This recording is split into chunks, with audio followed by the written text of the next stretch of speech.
சரி, எல்லாம் கண்ண மூடுவோமா?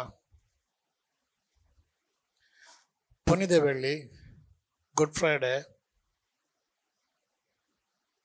நிறைய பேர் உபவாசம் இருக்கீங்க. நிறைய பேர் உங்களை இன்னைக்கு மெசேஜுக்காக தயார்படுத்தியிருக்கீங்க.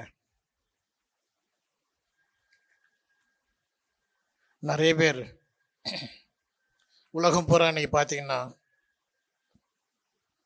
இந்த பெரிய வெள்ளிக்கிழமையில்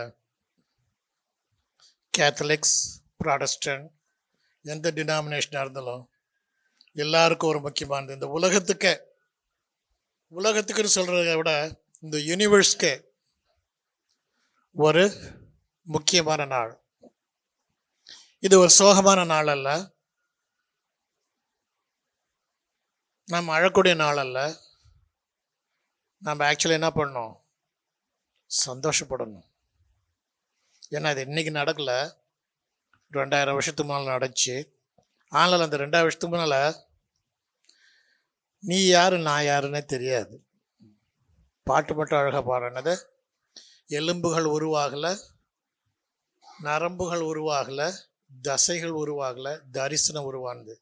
உனக்கே இந்த தரிசனத்தை ஆண்டவர் கொடுத்தாருன்னா 2000 வருஷத்துக்கு முன்னால், 2000 வருஷத்துக்கு முன்னால் அந்த தரிசனம்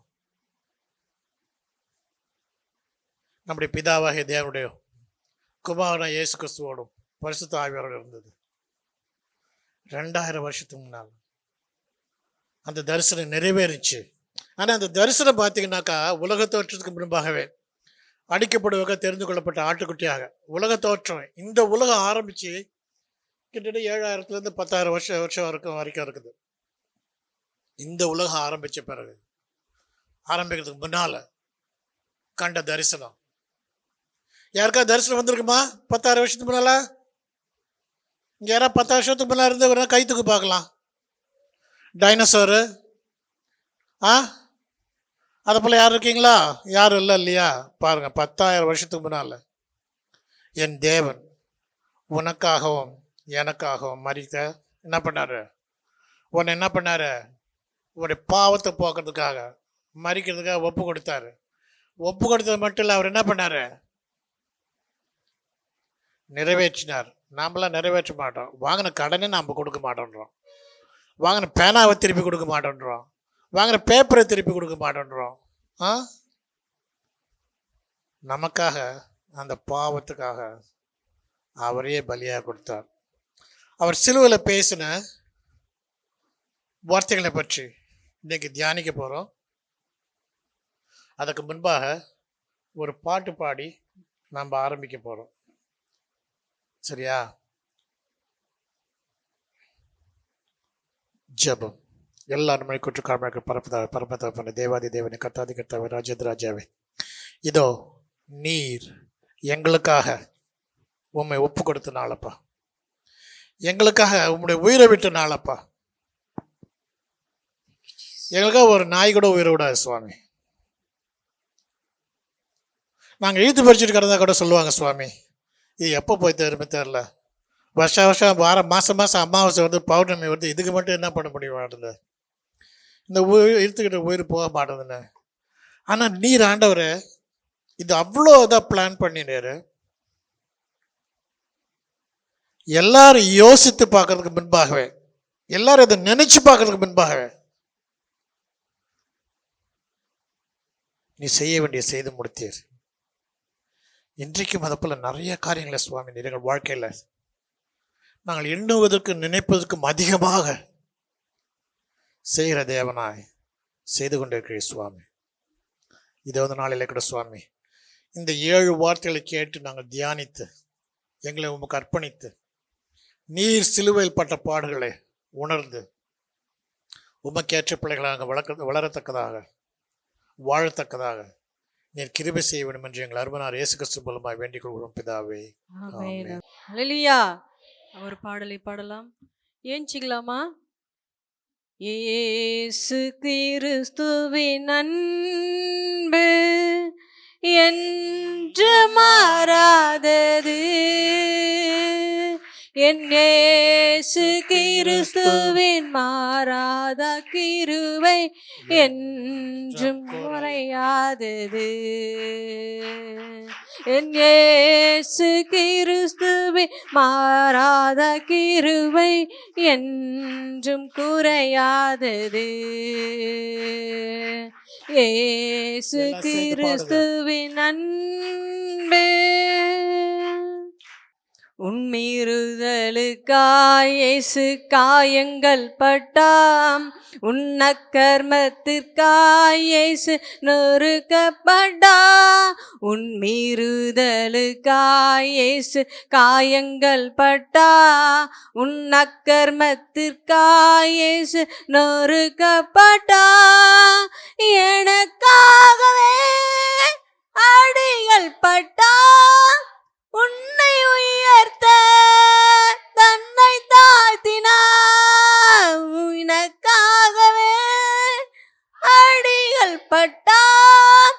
உன்னை உயர்த்த தன்னை தாழ்த்தினார். உன்னை உயர்த்த தன்னை தாழ்த்தினார்.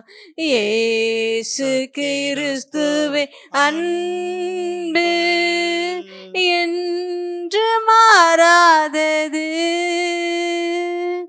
என் இயேசு கிறிஸ்துவே மாறாத கிருபை என்றும் குறையாதது. பாவி என்றுன்னை அவர் தள்ளவே மாட்டா. உன்னை இயேசு அழைக்கிறாரே. பாவின் உன்னை அவர் தள்ளவே மாட்டா. உன்னை இயேசு அழைக்கின்றாரே. தயங்கிடாதே தாவி ஓடிவா. தந்தை இயேசுவை சொந்தம் கொள்ளவா. தயங்கிடான் தாவி ஓடிவா. தந்தை இயேசுவை சொந்தம் கொள்ளவா. தந்தை இயேசுவை சொந்தம் கொள்ளவா. இயேசு கிறிஸ்துவே அன்பு என்று மாறாதது. என் இயேசு கிறிஸ்துவே மாறாத கிருபை என்றும் குறையாதது. என் இயேசு கிறிஸ்துவே மாறா கிருபை என்றும் குறையாதது. இயேசு கிறிஸ்துவின் அன்பு. இறைமகன் இயேசு கிறிஸ்து சிலுவையில் தன்னுடைய ஜீவனை விடும் வேளையில் கூட அவர் மொழிந்த 7 திருவார்த்தைகளை குறித்து தியானிக்க இருக்கக்கூடிய இந்த நல்ல வெள்ளி, புனித வெள்ளி என்று சொல்லக்கூடிய இந்த நாளில் கூட நம்முடைய தியானத்துக்கென்றும் சிந்தனைக்கென்றும் கொடுக்கப்பட்டுள்ள திருமறை பகுதியினை வாசிக்க கேட்போம். அது புதிய ஏற்பாட்டில் பரிசுத்த லூக்காவின் நற்செய்தி நூல் 23ஆம் அதிகாரம்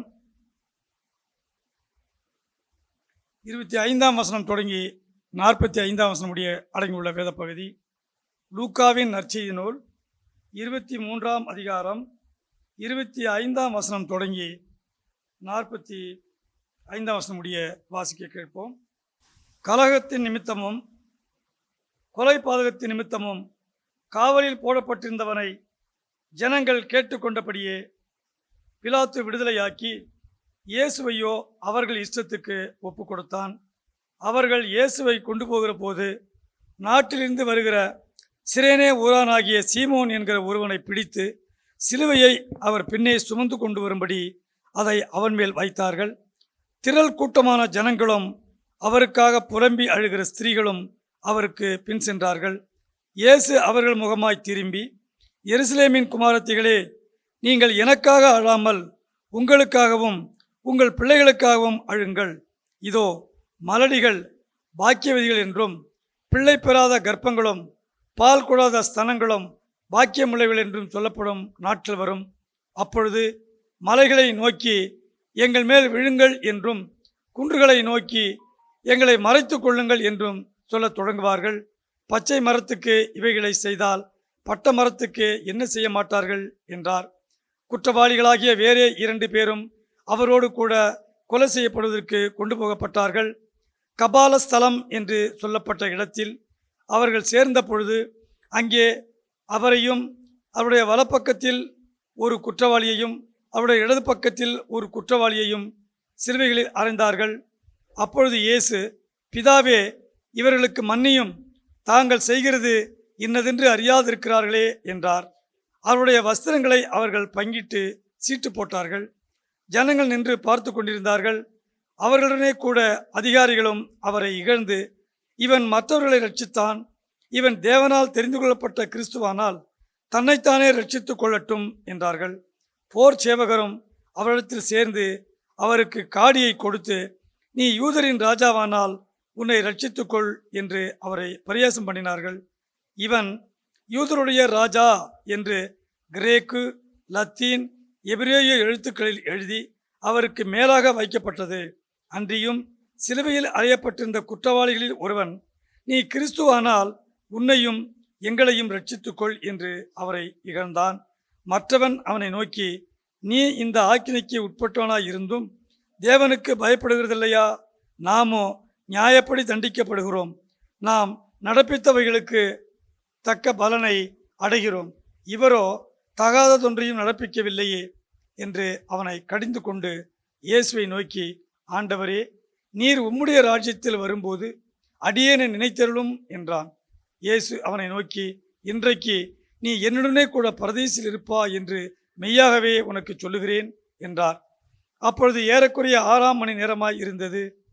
9ஆம் மணி நேரம் வரைக்கும் பூமி எங்கும் அந்தகாரம் உண்டாயிற்று. சூரியன் இருள் அடைந்தது. தேவாலயத்தின் திரைச்சிறை நடுவில் 2ஆக கிழிந்தது. இயேசு, பிதாவே, உம்முடைய கைகளில் என் ஆவியை ஒப்புவிக்கிறேன் என்று மகா சத்தமாய் கூப்பிட்டு சொன்னார்.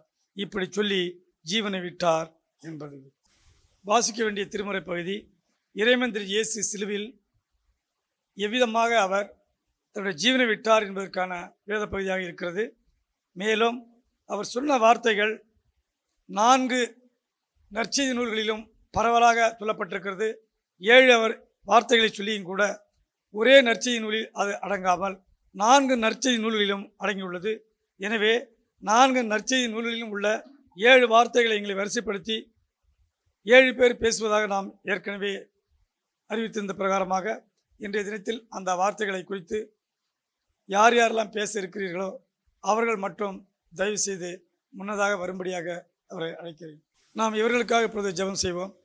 பரிசுத்தர், பரிசுத்தர், பரிசுத்தர் என்று போற்றப்படுகிற எங்கள் அன்பின் பரலோக பிதாவே, உம்முடைய ஒரே பேரான குமாரனாகிய இயேசு கிறிஸ்துவை பூலோகத்தில் ஒரு கன்னியின் மைந்தனாக அனுப்பி அவரை சிலுவை பாடுகளுக்கு ஒப்பு கொடுத்து அவர் மூலமாக எங்களுக்கு மீட்பும் ரட்சிப்பும் பாவ மன்னிப்பும் கிடைக்க வேண்டும் என்று நீ சித்தம் கொண்டிருந்தீர்.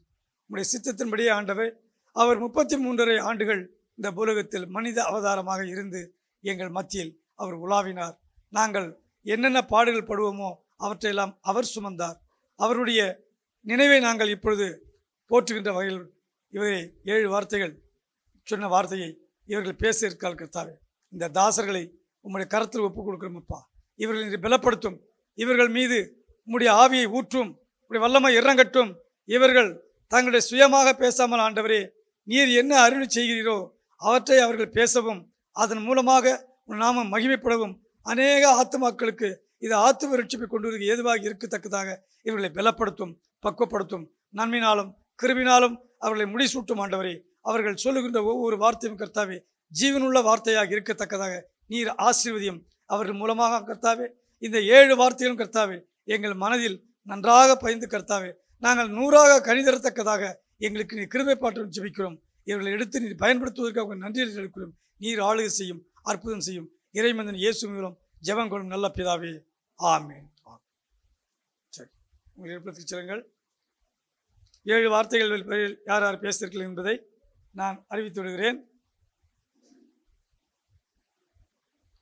முதலாவது வார்த்தை பிதாவே, இவர்களுக்கு மன்னியும், தாங்கள் செய்கிறது இன்னதென்று அறியாதிருக்கிறார்களே என்று லூக்காவின் நற்செய்தி நூல் 23ஆம் அதிகாரம் 34ஆம் வசனத்தில் சொல்லப்பட்டிருக்கிறது. லூக்கா 23:34 முதல் வார்த்தை சொல்லப்பட்டிருக்கிறது. அந்த முதல் வார்த்தையை திருமதி எஸ் பிங்கி அவர்கள் இங்கே 10 நிமிடத்திற்கு மிகாமல் பேச உள்ளார்கள். அவர்களை ஆண்டவர் தாமே ஆசீர்வதித்து ஸ்திரப்படுத்துவாராக. இரண்டாவது வார்த்தை, இன்றைக்கு நீ என்னுடனே கூட பரதீசில் இருப்பாய் என்று மெய்யாகவே உனக்கு சொல்லுகிறேன் என்று இறைமனிதன் இயேசு கல்வனுக்கு கடாட்சம் கொடுத்த அந்த வார்த்தை லூக்கா 23ஆம் அதிகாரம் 43வது வசனத்தில் சொல்லப்பட்டிருக்கிறது. இந்த இரண்டாம் திருவார்த்தையை திருவாளர் கே இந்திரஜித் அவர்கள் பேச இருக்கிறார்கள். அவரையும்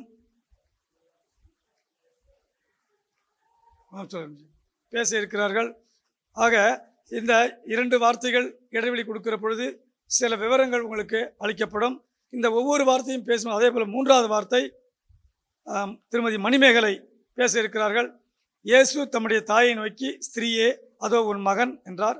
பின்பு சீஷனை நோக்கி, அதோ உன் தாய் என்றார் என்று யோவான் 19ஆம் அதிகாரம் 26-27 சொல்லப்பட்டிருக்கிறது. 4வது வசனமாக, ஏலி ஏலி லாமா சபக்தானி என்று மிகுந்த சத்தமிட்டு கூப்பிட்டார்.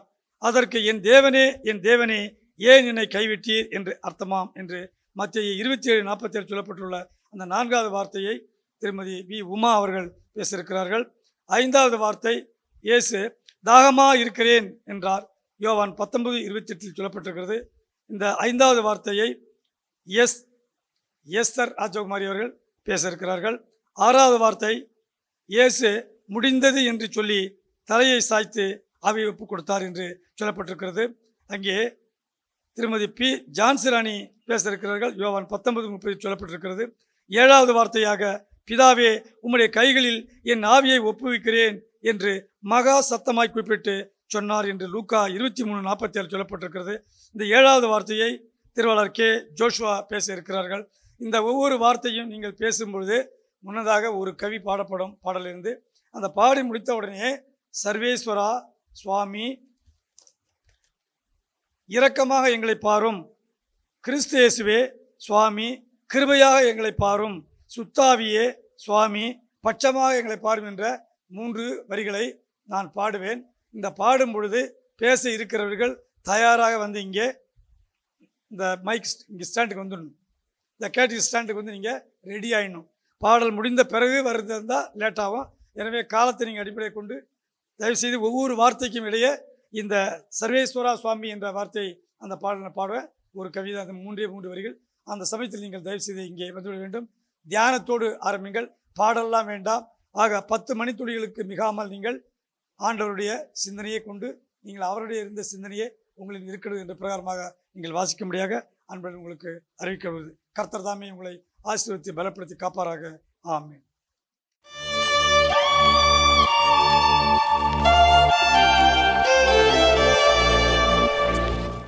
ஹல்லேலூயா, ஹல்லேலூயா. கண்களை மூடி ஒரு சில நிமிஷம் ஜெபம் பண்ணி நம்ம ஆரம்பிக்கலாம். கிறிஸ்து இயேசுவில் இருந்த சிந்தை உங்களில் இருக்க கடவுது என்று வேதம் சொல்வது. இந்த நேரத்துல அவருடைய சிந்தை மாத்திரம் நம்ம கிட்ட இருக்கணும். எல்லாரும் கண்களை மூடுங்க. பரிசுத்தமுள்ள நல்ல பிதாவே, உம்மை நன்றியோடு ஸ்தோத்தரிக்கிறோம், துதிக்கிறோம்ப்பா. ஆண்டவரே, நீர் சிலுவையில் பேசிய 7 வார்த்தையை குறித்து ஆண்டவரே நாங்கள் தியானிக்க இருக்கிறோம்ப்பா. எங்களோடு நீங்க பேசுங்க சாமி. இதன் மூலம் நாங்க என்ன கற்றுக்கொள்ள போகிறோம் என்பதை எங்களுக்கு உணர்த்தி தாங்கப்பா. எங்க சபை பிள்ளைகளோடு நீங்க பேசுங்க ஆண்டவரே. எல்லாவற்றையும் உடைய பாதத்துல நாங்க ஒப்பு கொடுக்கிறோம்ப்பா. எங்கள் கண்மலை மீட்பருமாகிய கர்த்தாவே, எங்கள் வாயின் வார்த்தைகளும் எங்கள் இருதயத்தின் தியானமும் உம்முடைய சமூகத்தில் பிரீதியா இருப்பதாக. ஆமென். ஹல்லேலூயா, ஹல்லேலூயா. சத்தம் பத்தல. ஹல்லேலூயா. கர்த்தருடைய பரிசுத்த நாமத்துக்கு மகிமை உண்டாவதாக. ஆண்டவர் சிலுவையில அறைந்த பிறகு அவர் பேசிய 7 வார்த்தைகளை குறித்து நம்ம தியானிக்க இருக்கிறோம். நம்மளுக்கு காலில் ஒரு முள்ளு குத்துனாவே நம்மளால பேசுறதுக்கு கஷ்டமா இருக்கும்.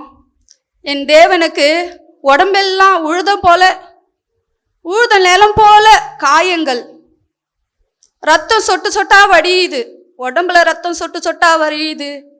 தலையில முற்கிடம் வச்சு தலையில இருக்கிற சுத்தி என்ன செய்யுது, அந்த ரத்தம்லாம் வடியுது. நீங்க பார்த்துருப்பீங்க, அநேக பாடல்கள்லாம் கேட்டிருப்பீங்க. இந்த நிலைமையில என் தேவன் பேசுறார். அவர் சும்மா பேசல இல்லைங்களா, அவர் சும்மாவே பேசல. அந்த நேரத்திலையும் நம்ம மேல இருக்கிற ஒரு கரிசனம், நம்ம மேல இருக்கிற ஒரு தாகம், நம்ம மேல இருக்கிற ஒரு அன்பின் நிமித்தமா தான் அவர் என்ன செய்யறார், சிலுவையில 7 வார்த்தையை பேசுறார். அவர் 7 வார்த்தை, 3 வார்த்தை என்ன செய்யறார், பிதாவோடு பேசுறார். 3 வார்த்தை பிதாவோடு பேசுறார், 3 வார்த்தை கீழே இருக்கிற ஜனங்களோடு பேசுறார், 1 வார்த்தை பக்கத்துல இருக்கிற கள்ளனோடு பேசுறார். இந்த நிலைமையில, இந்த வேதனையில, இந்த கொடுமையில அவர் யாரையும் விட்டு வைக்கல, எல்லாத்தையும் பார்த்து பேசுறார். ஏன் இந்த பாடு, ஏன் இந்த வேதனை, ஏன் இந்த கொடுமை? நாம ரட்சிக்கப்படணுங்கிறதுக்காக தான், நம்ம நல்லா இருக்கணுங்கிறதுக்காக தான் அவர் என்ன செஞ்சாரு, இந்த காரியத்தை செய்தார். அன்பான தேவ பிள்ளைகளே, ஆனாலும் நான் எனக்கு கொடுத்திருக்கிற தலைப்பை நாம் பார்க்கலாம். லூக்கா 23:34 வசனம்.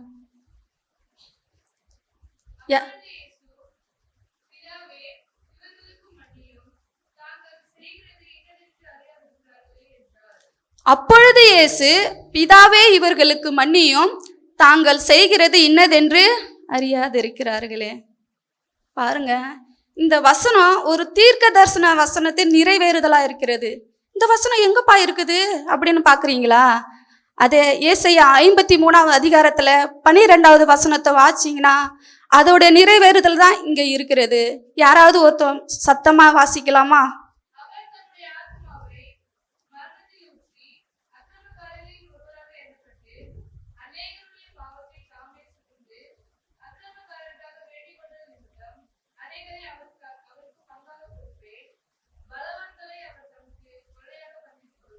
ஆமென். அக்கிரமக்காரருக்காக அவர் வேண்டிக் கொண்டார். அதுல மைய பகுதியில இருக்குது இந்த வசனம். அக்கிரமக்காரருக்காக அவரு வேண்டிக் கொண்டார். அதைத்தான் பிதாவே இவர்களுக்கு மன்னின்னு சொல்லி சிலுவையில சொல்றார். தேவ பிள்ளைகளை, அந்த தீர்க்கதரிசன வசனம் தான் இங்க சிலுவையில நிறைவேறுதலா இருக்கிறது. இன்னொன்னு பாத்தீங்கன்னா, அவர் அக்கிரமக்காரில் ஒருவராய் எண்ணப்பட்டார். அதிலே இருக்கு பாருங்க, அவர் அக்கிரமக்காரில் ஒருவராய் எண்ணப்பட்டார். பிதாவே இவர்களுக்கு மன்னியும், தாங்கள் செய்கிறது இன்னதென்று அறியாதிருக்கிறார்களே என்ற வேத வசனம் அவர் அக்கிரமங்களுக்காக வேண்டிக் கொண்டார், அக்கிரமக்காரருக்காக வேண்டிக் கொண்டார். அந்த வசனம் தான் இங்க நிறைவேறுதலா இருக்கிறது. இது ஒரு காரியத்தை நம்ம தெரிந்து கொள்ளலாம். அடுத்த இன்னும் ஒரு காரியம், ஆண்டவர் எதை செய்தாரோ, எதை போதித்தாரோ அதை தான் செய்தார். மத்தேயு 5ஆம் அதிகாரத்துல 44வது வசனத்துல நீங்க எடுத்து பார்ப்போமானால், யாராவது ஒருத்தவங்க வாசிக்கலாமா? மத்தேயு 5:44.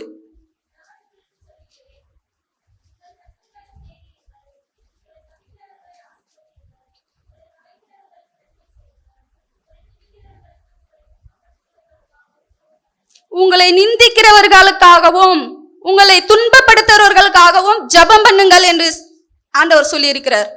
மலை பிரசங்கத்துல மத்தேயு 5ஆம் அதிகாரத்துல உங்களை நிந்திக்கிறவர்களுக்காகவும் உங்களை துன்பப்படுத்துறவர்களுக்காகவும் ஜெபம் பண்ணுங்கள்னு சொல்லி இருக்கிறார். அதைத்தான் ஆண்டவர் சிலுவையில செய்திருக்கிறார். ஆண்டவரை யார் யாரெல்லாம் நிந்திச்சாங்க? கீழே இருக்கிற போர் சேவகர், கீழே இருக்கிற யூத ஜனங்கள், பரிசேயர், வேத பாரகர், பிலாத்து, மறுதலிச்ச பேதுரு, காட்டி கொடுத்த யூதாஸ் காரியோத்து, இதை பார்த்துதான் ஆண்டவர் சொல்றாரு, உங்களை நிந்திக்கிறவர்களுக்காகவும் உங்களை துன்பப்படுத்துவர்களுக்காகவும் நீங்கள் ஜெபம் பண்ணுங்கள் என்று வேதம் சொல்லுது. அதைத்தான் பார்த்து ஆண்டவர் பிதாவே இவர்களுக்கு மன்னியும் சொல்லியிருக்கிறார். அன்பான தேவ பிள்ளைகளே, நாமளும் ஒவ்வொரு நாளும் என்ன செஞ்சுட்டு இருக்கிறோம்?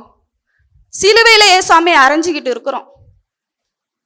நம்ம தவறு செய்யும் போது நம்மளுக்கு ஞாபகம் வரணும், ஆண்டவரே நானும் உங்களை சிலுவையில் அறையிறோன்னு சொல்லி நம்ம ஒரு வார்த்தை போய் சொன்னாவே நம்மளுக்கு அந்த ஞாபகம் வரணும். ஆண்டவரே நான் உங்களை சிலுவையில் அறையிறேன். நம்ம கீழ்படியிலன்னா ஆண்டவரே நான் என்ன செய்யறேன், பாவம் செய்யறேன் அப்படின்னு சொல்லி. அன்பான தேவ பிள்ளைகளை, ஆண்டவர் பாவிகளை ரட்சிக்க தான் இந்த உலகத்துக்கு வந்தாரு. குஷ்டரோகிய சுகமாக்கலாம், குருடர்களுக்கு பார்வை கொடுக்கலாம், மரித்தவரை உயிரோட எழுப்பலாம். ஆனா அவருடைய முழு நோக்கமே பாவிகளை ரட்சிக்க வர்றதுக்கு தான் அவருடைய முழு நோக்கமே. பாருங்க, விபச்சாரி ஸ்திரீ ஒரு கையும் களவுமா என்ன செஞ்சாங்க, பிடிக்கப்பட்ட போது அப்ப ஆண்டவர் சொல்றாரு, இனி நீ பாவம் செய்யாத. 38 வருஷமா கிடந்த படுக்கையா கிடந்த திமிர்வாதக்காரனா பார்த்து சொல்றாரு, இனி நீ பாவம் செய்யாத. இயேசு கிறிஸ்து அதுக்கு அர்த்தமே பாவிகளை ரட்சிக்க வந்தவர் என்ற அர்த்தம். இப்ப பாவிகளை ரட்சிக்க வந்த ஆண்டவர் அவர் பாவத்தை தான் வெறுக்கிறாரு, பாவிகளை அவர் வெறுக்கல. ஹல்லேலூயா.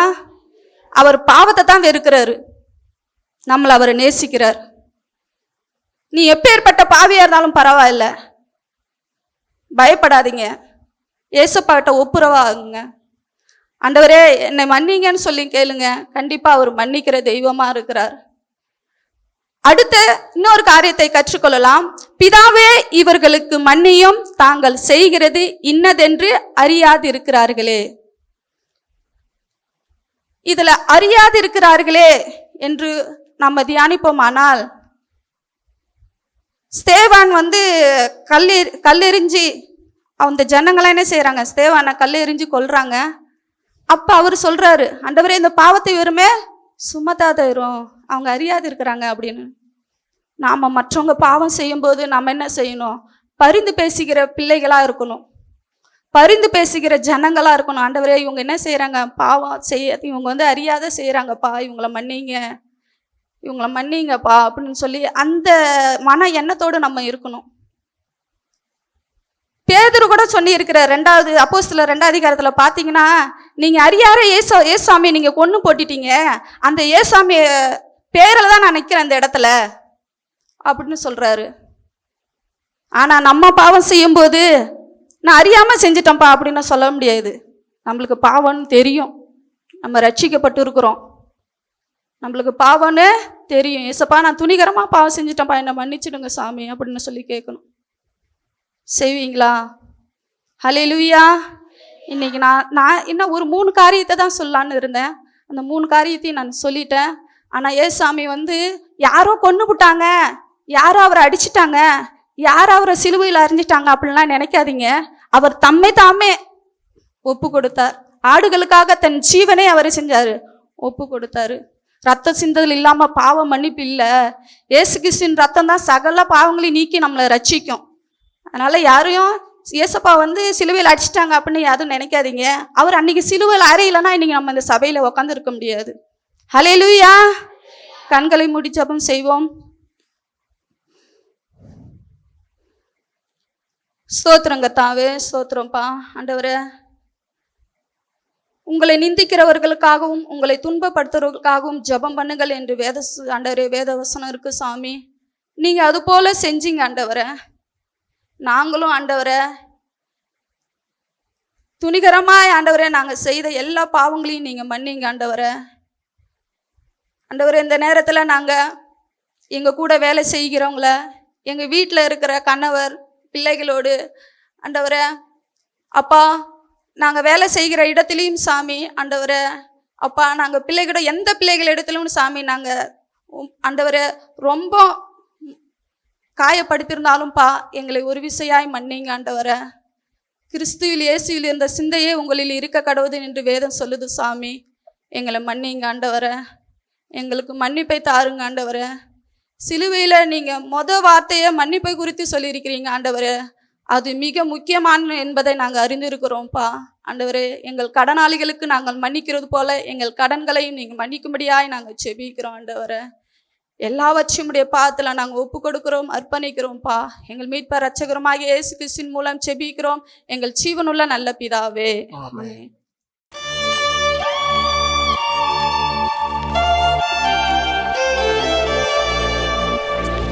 கர்த்தருக்கு பரிசுத்தம் உண்டாவதாக. அல்லேலூயா. ஆண்டவர் சிலுவையில் பேசிய இரண்டாம் வார்த்தையை குறித்து நாம் தியானிப்போம். ஆண்டவர் ஒரு கல்லனை பார்த்து சொல்கிறார், நீ இன்றைக்கு என்னோட கூட பரதேசியில் இருப்பாய் என்று. ஒரு கல்லனுக்கு அந்த மேன்மையான கிடைச்சதுன்னா நமக்கு கிடைக்குமான்னு யோசிச்சு பார்ப்போமா? தலை குனிந்து ஜெபம் செய்வோம். அன்பின் நல்ல ஆண்டவரே, உம்மை நன்றியோடு துதிக்கிறோம்ப்பா. இது மதியான வேலைக்காக உம் நன்றி செலுத்துகிறோம். எங்கள் வாயின் வார்த்தைகளும் உங்களுடைய இருதயத்தின் தியானமும் உங்கள் சமூகத்தில் பிரியா இருப்பதாக. ஆமென். ஆண்டவர் சொல்கிறார் கல்லனை பார்த்து, நீ இன்றைக்கு என்னுடைய பரதேசில் இருப்பேன்னு. அப்படியே ஒரு மேன்மையான பாக்கியத்தை அந்த கல்லனுக்கு கர்த்தர் கொடுத்திருக்கிறார். ஆண்டவர் விண்ணப்பத்தை ஏறெடுக்கிறார். என்னவென்று பார்த்தால், ஆண்டவரே, நீர் உம்முடைய ராஜ்யத்தில் வரும்போது அடியேனை நினைத்தருளும். பாருங்க, இந்த விண்ணப்பத்துக்கு ஆண்டவர் என்ன செய்றாரு? எந்த நேரத்திலையும் நமக்கு மன்னிப்பு கொடுக்குறவா இருக்கார். ஆண்டவர் இந்த விண்ணப்பத்துக்கு அவர் கர்த்தர் பதில் கொடுக்குறவா இருக்கார். எப்பேற்பட்ட மனிதருக்கும் தம் தேவன் பதில் தருவராக இருக்கிறார். அவன் ஒரு கள்ளன் என்று ஆனால் அவனுக்கு பதில் கொடுத்திருக்கிறார். காரணம், அந்த கள்ளன் சிறுவையில் அறையப்படும் போது மனம் திரும்புகிறார். நம்ம மனம் திரும்பலனா வாழ்க்கையில் ஒன்றுமே இல்லைங்க. நம்ம இதை குறித்து 3 காரியங்கள் பார்ப்போம். 1, லூக்கா 23:42 வர வாசிங்களா.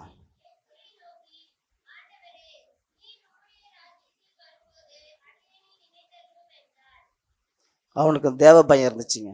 தேவ பயம் இருந்தால் தான் நம்ம ஆண்டவருடைய ராஜ்யத்தில் வர முடியும்னு அவங்க உணர்ந்தான். தேவ பயத்தினால நான் மேன்மையான ஆசீர்வாதம் பெற வேண்டும் என்ன தேவ பயம் உண்டுங்க. எத்தனை பேருக்கு இங்கே தேவ பயம் இருக்கு? அல்லேலூயா. எனக்கு தேவ பயம் இருக்குன்னு சொல்கிறவங்களா சொல்லுங்க. அல்லேலூயா. அப்படியான தேவ பயம் இருக்கிறவங்க கர்த்தருக்கு கர்த்தருக்கு கர்த்தருக்கு பயப்படுகிற பெரியோர்களையும் சிறியோர்களையும் அவர் ஆசீர்வதிக்கிறார். அல்லேலூயா. அல்லேலூயா. அப்படி தேவ பயம் இருந்தால்தான் இப்போ நிறைய பேருக்கு இப்போ பயமே இல்லாமல் போயிடுச்சு.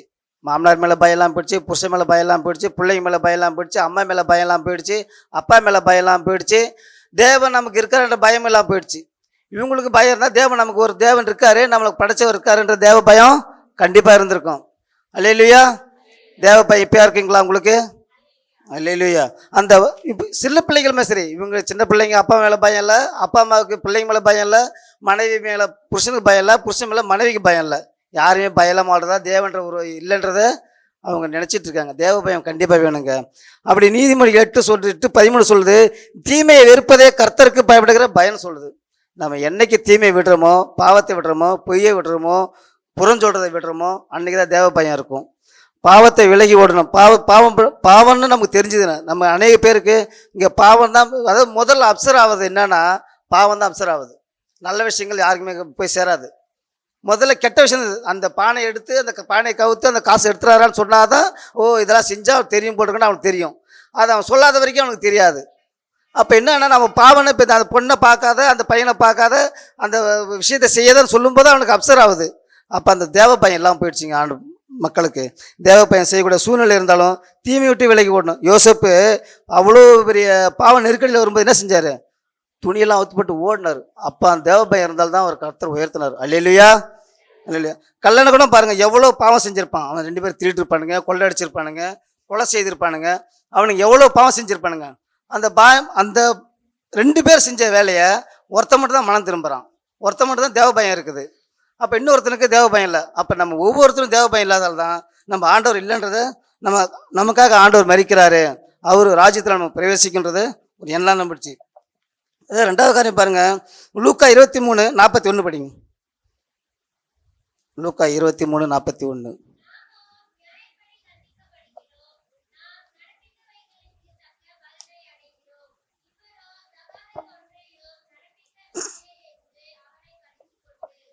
அல்லேலூயா.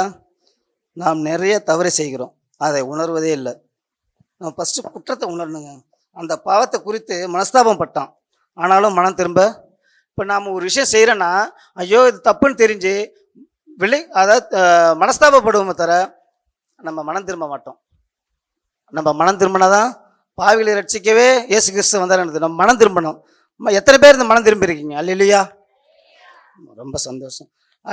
அந்த கல்லன் பாருங்க, தன் பாவத்தை உணர்ந்து மனம் திரும்பினான். இந்த பாவத்தை உணர்ந்து மனம் திரும்பினான். நீங்களும் மனம் திரும்புங்க. இப்போது கெட்ட குமரன் கதை நிறைய பேருக்கு தெரியும்.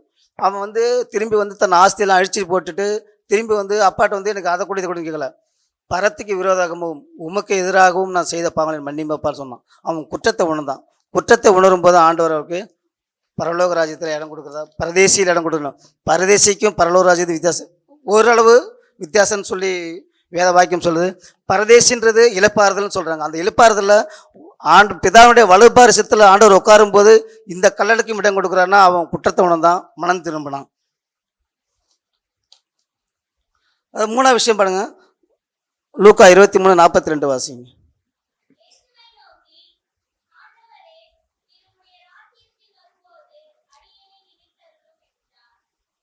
விண்ணப்பம் செய்கிறான். ஆண்டவருக்கு ஒரு ராஜ்யம் உண்டு, அந்த ராஜ்யத்தில் ராஜாவாக இருக்க போகிறாரு. எனக்கு நின்று உணர்ந்து அவன் விண்ணப்பம் செய்கிறான். ஆண்டவரோட ராஜ்யத்தை உலகத்துக்குரியதல்ல, நாம் எல்லோரும் உலகத்துக்கு உரியவர்களாக வாழ்கிறோம். முதலாவது தேவனுடைய ராஜ்யத்தையும் அவருடைய நீதியையும் தேடுங்கள், அப்போது இவங்களாம் உங்களுக்கு கூட கொடுக்கப்படணும். கல்லன் பாருங்க, அதை உணர்ந்தான். எவ்வளோ பாவம் செய்திருந்தாலும் கடைசி காலத்தில் தேவனை விசுவாசித்து அவர் ராஜ்யத்தில் தேடினான். நீங்களும் நானும் விசுவாசித்து ராஜ்யத்தை தேடுவோம். இந்த 3 வழிகளை கற்றுக்கொண்டு அவர் என்றென்றைக்கும் அரசாளப் போகிறார். அந்த ராஜ்யத்தில் நீங்களும் இடம் இருக்க வேண்டும் என்று இயேசுவுக்குள் பிரியமாக வாழவில்லை, ஆனால் மரிக்கும்போது இயேசுவோடு இருந்தான் அந்த கல்லன். நாம் இப்பொழுது நாமும் அநேக பாவங்கள் விடுபட்டு இயேசுவோடு வாழ்ப்போம். உடைந்த மேகம்தான் மழை பொழியும், உடைந்த நிலம்தான் உழ நிலமாகும், உடைந்த நெல்தான் விதையாகும், உடைந்த விதைதான் புதிய செடிகளை உண்டாக்கும். அப்படியா நம்ம உடையும் போது தான் ஆண்டவர் நமக்கு பெரிய ஒரு பொக்கிஷத்தை கொடுப்பார். ஆண்டவர் உங்களை ஆசீர்வதிப்பார்.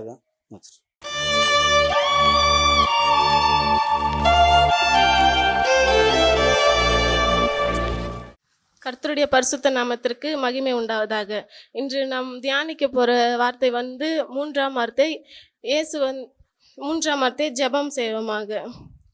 ஜெபம். எங்களை அதிகமாக நேசிக்கிற நல்ல ஆண்டவரே, இந்த நாளுக்காக நன்றி செலுத்துகிற சாமி. ஆண்டவரே, என் வாயின் வார்த்தை என் இருதயத்தில் தியானம் உம்முடைய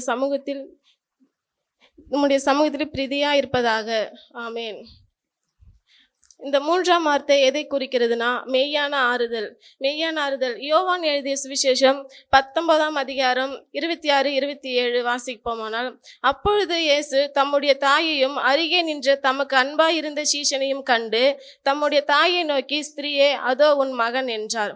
பின்பு அந்த சீஷனை நோக்கி, அதோ உன் தாய் என்றார். அந்நேரம் முதல் அந்த சீஷன் அவளை தன்னிடமாய் ஏற்றுக்கொண்டான். இயேசு வந்து எவ்வளவோ பாடுகள், அந்த சிலுவையை தூக்கிட்டு வரும்போது எவ்வளோ பாடுகள் இருந்திருக்கும்.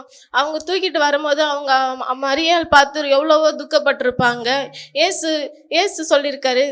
நம்ம அந்த வார்த்தை பார்ப்போம்னால, இயேசு கிறிஸ்து சிலுவையில் தொங்கு கொண்டிருந்த வேளையில் அவருடைய 3 ஆண்டுகள் ஊழியம் செய்த சீஷர்கள் அங்கு இல்லை.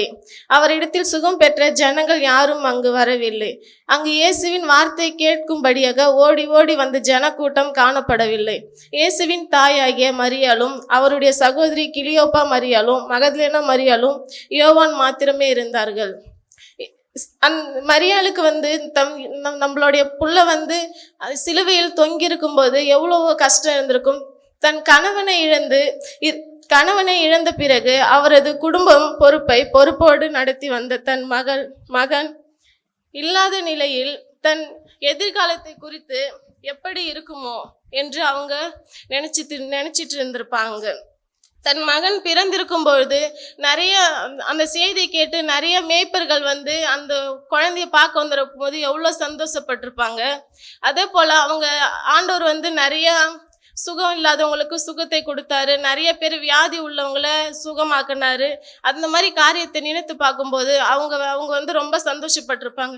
அப்படி இருந்து தன் பிள்ளை வந்து இப்போ அந்த சிலுவையில் தொங்கி அந்த ஆணியில் பாருங்க, அந்த ஆணி எப்படி அது நம்ம இதில் பார்க்கும் போதே அதை அடிக்கும் போது நம்மளுக்கே அவ்வளோ கஷ்டமா இருக்கும். ஆனால் அந்த தாய் வந்து அவங்கள பார்க்கும் போது எவ்வளோ கஷ்டப்பட்டு இருந்திருப்பாங்க. அதை போல யோவான் மனநிலையை பார்ப்போமா. யோவான் மனநிலை எப்படி, தன் எஜமான் வந்து சிலுவையில் அறியப்பட்டிருக்கும் போது அவர் மனநிலை எப்படிங்க இருந்திருக்கும். அவர் அன்பான சீஷன், அவர் வந்து தான் தேவனுக்கு அன்பான சீஷன். அவரோட மார்பில் வந்து ஓயாம சாய்ந்து கொண்டு இருந்தவர் யோவான் தாங்க. அது போலதான் நம்ம வந்து அன்பான சிஷ்யங்கள், இந்த மூன்றாவது வார்த்தை எதை குறிக்கணும், எதை நம்மளுக்கு கற்றுக் கொடுக்குதுன்னா, இயேசு ஒருவர் மாத்திரம்தாங்க இந்த உலகத்தில் மெய்யான ஆறுதலை தர முடியும். இந்த பொய்யான உலகத்தில் கொடுக்க முடியாது என்பதை இந்த வார்த்தை உணர்த்துகிறது. அது மட்டுமல்ல, பிசாசானவன் ஆண்டோருக்கு விரோதமாக செய்ய நினைத்தது திட்டத்தை கர்த்தர் இங்கு முறியடிக்கிறதை நாம் பார்க்க முடியுங்க. தேவன் இரண்டு விஷயத்துக்காக 10 கட்டளை கேட்டாருங்க. அதுல இரண்டு கட்டளை நிறைவேற்றிருந்து. ஒன்று உன்னையும் என்னையும் நேசித்தார், ஒன்று உன்னையும் என்னையும் ரட்சித்தாருங்க. இயேசு ஆண்டவர் இந்த வார்த்தை நம்மளுக்கு சிலுவையில் கற்றுக் கொடுக்கிறது என்னன்னா, அவர் மரணத்துக்கு பின்பு தன் தாய்க்கு தன் தாய்க்கு ஆறுதல் அடிக்குமே. ஸ்திரீயே அதோ உன் மகன் சொல்றாருங்க. ஸ்திரீயே அதோ உன் மகன். ஆண்டவர் இப்போ யோவான் 19 மட்டும் சொல்லல, யோவான் 2:4 சொல்லியிருக்கு, ஸ்திரீயே உனக்கும் எனக்கும் என்ன அப்படின்னு சொல்லியிருக்காருங்க. இந்த ஸ்திரீன்றது அவங்க நினைச்சிருப்பாங்க, நம்ம புள்ள நம்மள அம்மான்னு சொல்லாதா அப்படின்னு. அவங்க ஆண்டவர் அங்க தொங்கி கொண்டு இருக்கும் போது ஏசப்பன் ஆண்டவரோட மரியாள் நினைச்சிட்டு இருந்திருப்பாங்க. ஆனாலும் ஆண்டவர் சொல்றாரு, ஸ்திரீயே அதோ உன் மகன். அந்த இடத்துல அவருடைய பொறுப்பை யோவானுக்கு கொடுக்குறாருங்க. யோவான்கிட்ட சொல்றாரு, அதோ உன் தாய் என்று சொல்றாருங்க. ஆனாலும் நம்ம அப்பா அம்மாவுக்கு கீழ்ப்படிய மாட்டோம். ஆண்டவர் 33 வருஷம் உயிரோடு இருந்தாரு. அதுல 30 ஆண்டுகள் தன் தகப்பனுக்கும் தாய்க்கும் கீழ்ப்படுகிறார் இருந்தாரு. அப்போ அவங்க அப்பா அம்மா நினச்சி பார்த்துருப்பாங்களே, இவர் எவ்வளவோ நம்மளுக்காக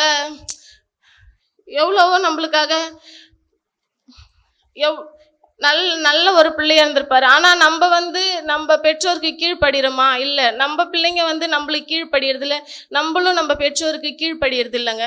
ஆனால் அதன்படி இருக்காம ஆண்டவர் அவரோட தாய்க்கும் தகப்பனுக்கும் அவரே கீழ்ப்படிந்தாருங்க. நம்ம எவ்வளோங்க, நம்மளும் தன் தாய்க்கும் தகப்பனும் கீழ்ப்படிங்க. ஆண்டவர் கைம்பெண்ணுங்களே நேசிக்கிறவரா இருக்கிறாருங்க. சாரிபாத்து வீட்டில் எண்ணெய் சட்டியும் மாவு சட்டியும் குறையாதபடி ஆசீர்வதித்த தேவன்க அவரு. அதே போல லூக்கா எழுதின இதுல 7:17 வசனத்துல அப்படியே சொல்லப்பட்டிருக்கு, காயின் மகன் நம்மள இறந்துட்டாரு. அவர் இறந்து போக அவங்க அழுது கொண்டே போனாங்க. அழுது கொண்டே போகையில ஆண்டவர் அந்த வாசல் வழியா அந்த ஊர் வாசல்ல நின்று அவரோட பாடையை தொட்டு, அந்த பாடையை தொட்ட உடனே அவர் எழுந்து உட்கார்ந்து பேச தொடங்கினாங்க. அந்த இடத்துல அந்த பெண்ணுக்கு ஒரு அற்புதத்தை செய்த தேவனுங்க. இப்போ நம்ம ஜெபம் செய்வோமாக. ஆண்டவரே, நான் எங்களுக்கு கொடுத்தப்பட்ட வார்த்தை ஆண்டவரே பேசப்படுதுங்க. நன்றி ராஜா. நீரே ஆண்டவரே, நான் பேசின வார்த்தை சாமி இவங்க மனதில் பதிய கிருபை செய்யணும் சாமி. இயேசு மூலம் ஜெபிக்கிறேன் ஜீவனுள்ள நல்ல பிதாவே, ஆமென்.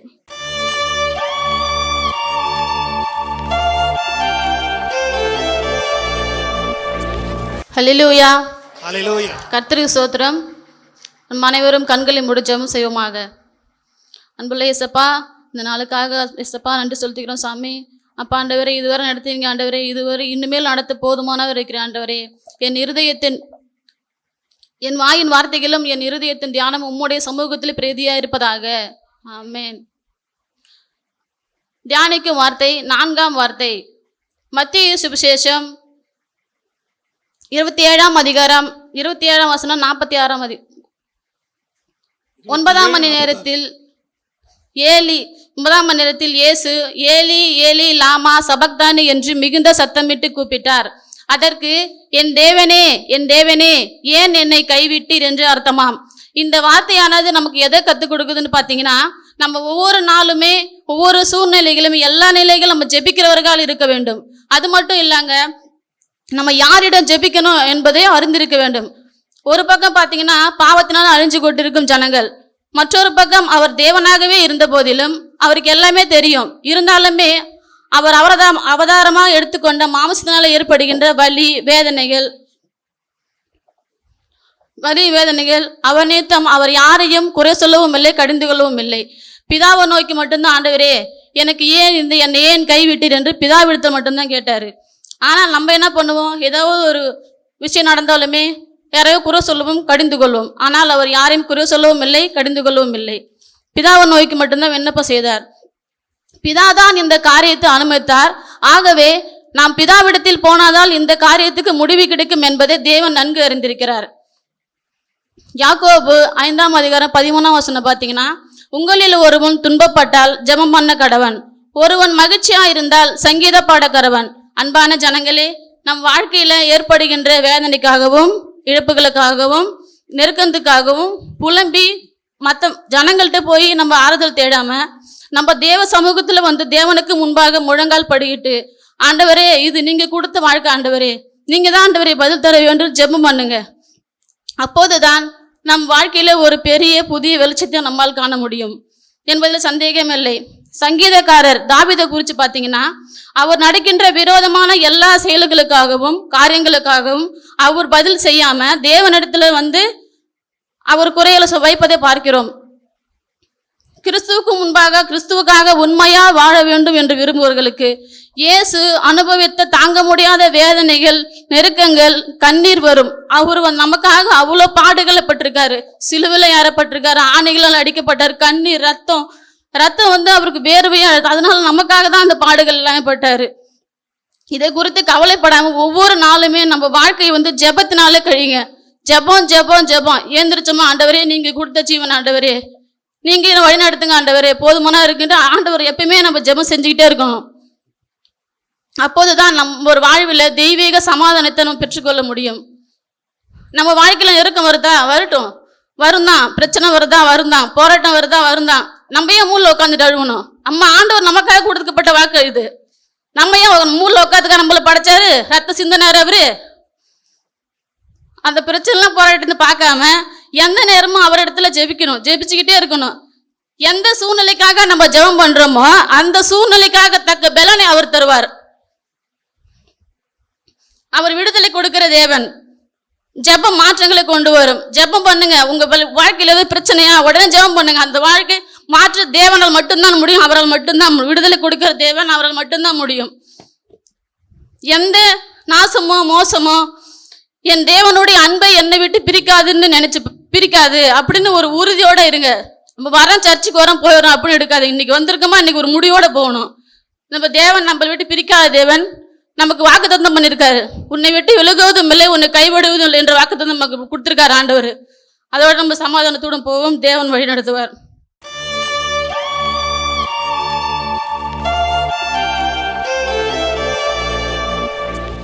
ஹல்லேலூயா. இன்னைக்கு நம்ம பார்க்க போற வார்த்தை, ஆண்டவர் சிலுவையில் பேசிய 5ஆம் வார்த்தை. தவிப்பின் மித்தமாக ஆண்டவர் தாகமாய் இருக்கிறேன் என்று 5வது வார்த்தையாக பேசினார். நம் கண்களை மூடி ஜெபம் செய்வோம். ஜெபம். என்னை அதிகமாக நேசிக்கிற நல்ல ஆண்டவரே, இந்த மதிய வேலைக்காய் உமக்கு நன்றி செலுத்துக்கிறோம் ஏசப்பா. ஏசப்பா, நாங்கள் இங்கே சமூகத்தில் ஏசப்பா தாகத்தோடு நாங்கள் வந்து அமர்ந்திருக்கிறோம் ராஜா. ஏசப்பா, எங்கள் ஒவ்வொரு தாகத்தையும் நீர் தீர்க்கிற தேவனா இருக்கீங்க ராஜா. ஆரம்பத்திலேருந்து முடிவு வரை ஏசப்பா நீங்களே பாதுகாத்து வழிநடத்துங்க ராஜா. ஆமே. யோவான் 19ஆம் அதிகாரம் 28வது வசனம். அதன் பின்பு எல்லாம் முடிந்தது என்று அறிந்து வேத வாக்கியம் நிறைவேறத்தக்கதாக தாகமாய் இருக்கிறேன் என்றார். இயேசு நம்மளை பார்த்துதான் சொல்றாரு தாகமாய் இருக்கிறேன் அப்படின்னு சொல்றாரு. ஆண்டவர் வந்து மனுஷகுமாரனாகவும் தேவகுமாரனாகவும் என்ன சொல்றாரு, 100% என்ன பண்றாரு, இந்த உலகத்துல வாழ்ந்தாரு. அவர் தாகமாய் இருக்கிறேன் என்று 100% அவர் சொன்னாரு. புதிய ஏற்பாட்டுல பார்த்தோம் அப்படின்னா தாகமாய் இருக்கின்ற வார்த்தை வந்து 57 தடவை சொல்லப்பட்டிருக்கு.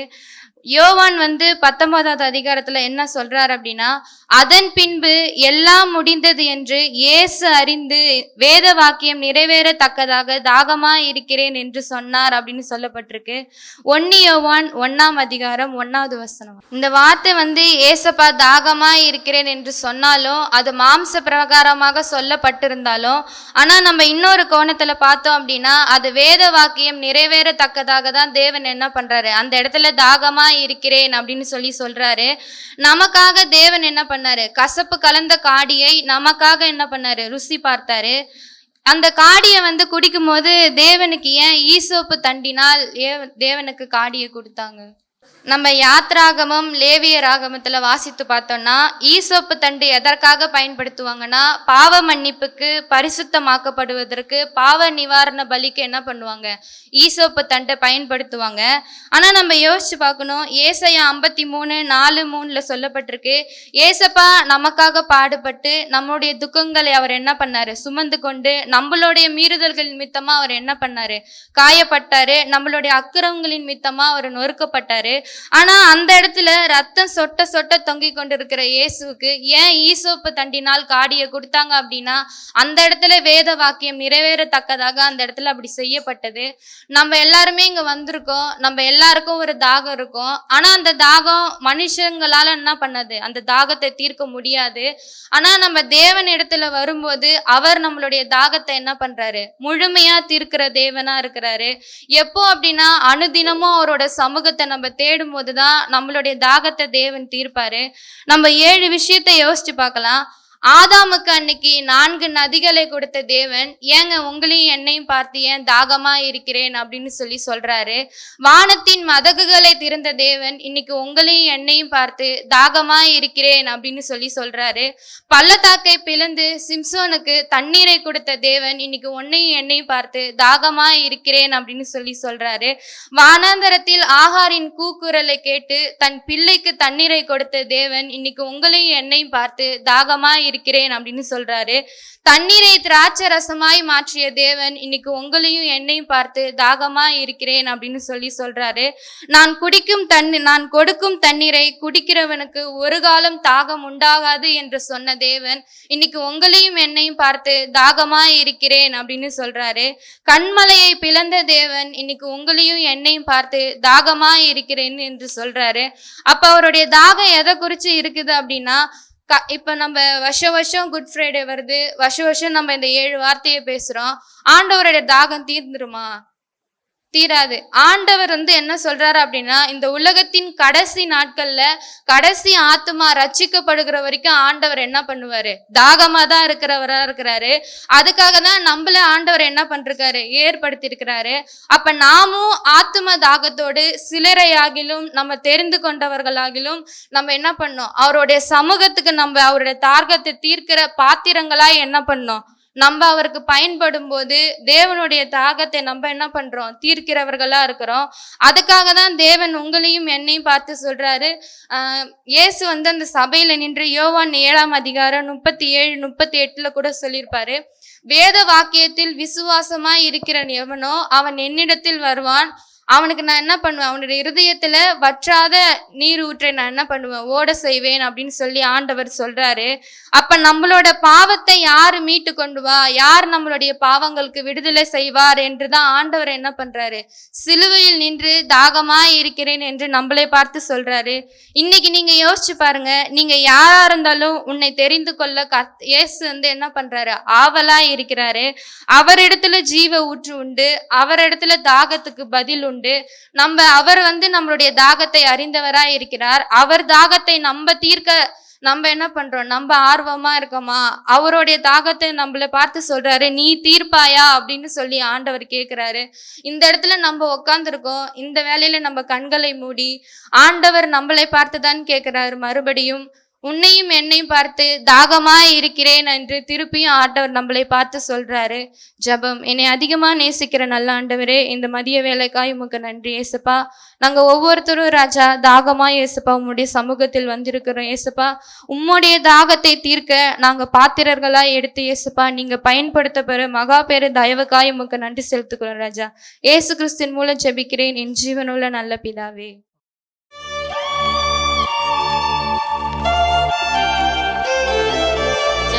எங்களை அதிகமாக நேசிக்கிற நல்ல ஆண்டவரே, இந்த மதிய போய் ஆசீர்வதிங்க ஆண்டவரே. அப்பா, நாங்கள் சுயத்தோடு பேசாத அளவுக்கு ஆண்டவரே உங்கள் ஆவின் குறித்து பேச எங்களுக்கு உதவி செய்யுங்கள் ஆண்டவரே.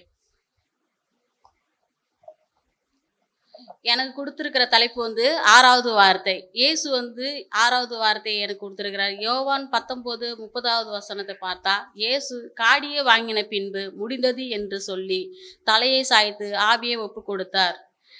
இந்த வார்த்தையை நம்ம எதை உணர்த்துகிறதுனா, இயேசு எதுக்காக அந்த வார்த்தையை சொன்னார், முடிந்தது என்று சொன்னாருன்னா, அவர் இந்த பூமிக்கு வந்த நோக்கம் முடிந்ததுன்னு சொன்னாரா, இல்லை அவரு இந்த பூமியில் இனிமே நான் இந்த பாடுகளை முடித்துட்டு போறேன்னு சொன்னாரா? அவர் எவ்வளோ பாடுகளை முடித்தாரு.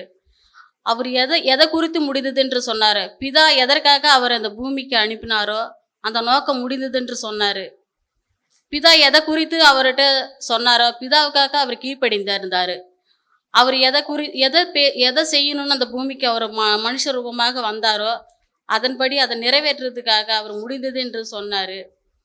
சிலுவையின் பாடுகளை பார்த்தா ஆண்டவர் வந்து எவ்வளோ பாடுகள் பாருங்க. அந்த சிலுவை வந்து ரொம்ப வழவழப்பாக செத்து அந்த சிலுவை அவருக்கு செய்தார்களா? இல்லை. ஆனால் எவ்வளோ ஒரு கரடு முருடான ஒரு முள்ளு அதை வந்து அந்த சிலுவையை வந்து யாரை 10 பேர் 20 பேர் சேர்ந்து தூக்குறாங்க. ஆனால் அந்த சிலுவையை பாரமான சிலுவை என் தேவன் சுமந்து வந்தார். அவர் சுமந்து வர அந்த பாடுகளை நினைத்து பாருங்க. கொஞ்சம் தாங்க முடியாத ஒரு கஷ்டமாக இருக்கிறது. அவர் ரத்தம் வந்து வடிந்தது. அவ்வளோ ஒரு வாரால அடிச்சாங்க. அவர் அடிக்கும் போது அடிச்சு இழுத்தா அவர் உடம்பு சதையே பிச்சு எடுத்துக்கிட்டு வந்தது. அப்போ வந்து அவர் ரத்தமும் சதையுமா அவர் ஊற்றப்பட்டாரு. அந்த பாடுகள் முடிந்ததுன்னு அவர் சொன்னாரா? இல்லை. நம்ம பாவங்களை சுமந்து முடித்தேன்னு அவர் சொன்னார். என் மக்களுக்காக நான் பாவங்களை முடித்தேன். என் மக்களுக்கு இனிமேல் பாடுகள் இல்லை. என் பிள்ளைங்களுக்கு இனிமேல் பாடு இல்லை. என் கஷ்டத்தை என்னோட போகணும் அப்படின்ற மாதிரி அவர் செய்து முடித்தேன் என்று அவர் சொன்னார். பிதா அவருக்கு எதெல்லாம் அவருக்கு செய்யணும்னு சொல்லி அனுப்பினாரோ அதன் சித்தத்தை நிறைவேற்றினார் அவர். இன்று அநேகர் ஆவிக்குரிய ஓட்டத்தில் நம்ம ஓடுறோமா? நம்ம ஆவிக்குரிய ஓட்டத்தில் நம்ம யாரெல்லாம் ஓடி முடிக்கிறோமோ முழுமையாக ஓடி முடிக்கணும். நம்ம வந்து அரைக்குறை ஓட்டமாக ஓடக்கூடாது. நம்ம அரைக்குறை ஓட்டத்தில் ஓடி நம்ம வந்து ஊழியம் செய்தால் அந்த ஊழியம் வந்து ஆண்டவருக்கு நம்ம கீழ்ப்படிந்தவர்களாக இருக்கணும். பிதாவுக்காக இயேசு கீழ்ப்படிந்தவராக இருந்தார். ஆனால் நம்ம வந்து இயேசுக்காக நம்ம கீழ்ப்படிந்தவர்களாக இருந்தால்தான் நம்ம ஆவிக்குரிய ஓட்டத்தை ஓட முடியும். நம்ம வாழ்க்கையில் நம்ம எதை குறித்து நம்ம முடிந்ததுன்று நம்ம வந்து ஒரு சின்ன ஒரு செயலை செஞ்சாலே ஐயோ நம்ம இதை முடிச்சிட்டோன்னு ஒரு சந்தோஷப்படுறீங்க. அது வந்து நீங்கள் முடிஞ்சதுன்னு வந்து உலகபரமான வாழ்க்கையை முடிச்சதுக்கு வந்து முடிஞ்சதுன்னு அர்த்தம் இல்லை. நம்ம வந்து ஆவிக்குரிய வாழ்க்கையை நம்ம ஓடி முடிக்கணும். அதுதான் முடிந்ததுன்னு அர்த்தம். இயேசு சொல்லிருக்கிறாரு, அவரோட பணியெல்லாம் குறைவாக காணப்படலை. ஆனால் பிசாசனை எவ்வளவோ அவரை வந்து சோதிச்சாங்க. அந்த சோதிப்பதிலையும் ஆண்டவர் வந்து அதை ஜெயமாக முடித்தார். எல்லாவற்றையும் அவர் செய்து முடித்தது மாம்சத்தின் களைத்து விட்டு மகிமையின் சரீரமாக அவர் வந்து பிதாவினிடத்தில் போனார். இயேசு கிறிஸ்து கீழ்ப்படிந்தவராய் இருந்தா பிதா எதையெல்லாம் செய்யணும்னு நிறைவேற்றினாரு, அதை செய்து முடித்தார் அவர். ஆகையால் வந்து முடிந்தது பரிபூரணமாக சொன்னார், முடிந்தது என்று சொன்னார். நான் இன்னொரு வார்த்தை சொன்னேன். 2 தீமோத்தேயு 4வது அதிகாரம் 7-8 சொல்லப்பட்டிருக்குது. நல்ல போராட்டத்தை போராடினேன், ஓட்டத்தை முடித்தேன், விசுவாசத்தை காத்து கொண்டேன். அது முதல் நீதியின் கிரீடம் எனக்காக வைக்கப்பட்டிருக்கிறது அப்படின்னு இயேசு சொன்னார். அவர் வந்து எந்த ஓட்டத்தை நல்ல போராட்டத்தை எதை போடினார்? நம்ம உலகபரமான வாழ்க்கையில் வந்து அவர் போராடி முடிச்சாருங்க.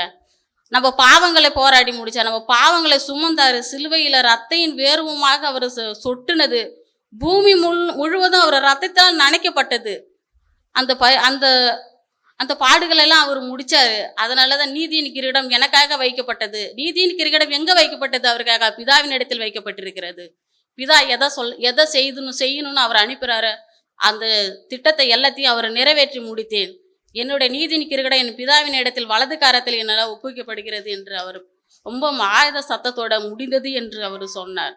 மகா சத்தத்தோட அவர் பேசினார்னா அவர் எவ்வளோ ஒரு சத்தமாக பேசியிருப்பாரு. முடிந்தது என்ற எவ்வளோ ஒரு சந்தோஷ பூரிப்பு, அவ்வளோ ஒரு பாடுகளிலும் அவருக்கு மனசில் எவ்வளோ பூரிப்பு இருந்தது. என் பிள்ளைகள் இனிமே பாவத்தில் விழ மாட்டார்கள், அவங்க பாவத்தை நான் சுமந்துட்டேன், நான் சிலுவையில் நான் சுமந்து தீட்டுட்டேன், என் பிள்ளைங்க வந்து இனிமேல் பாவத்தில் விழாதபடி நான் எல்லாத்தையும் முடித்திட்டேன், என் பிள்ளைங்களுக்கு எந்த குறையும் இல்லைன்னு அவர் சொல்லி முடிந்தது என்று சொல்லி அவர் தன் ஆவியை வந்து ஒப்பு கொடுத்த பிதாவின் இடத்துல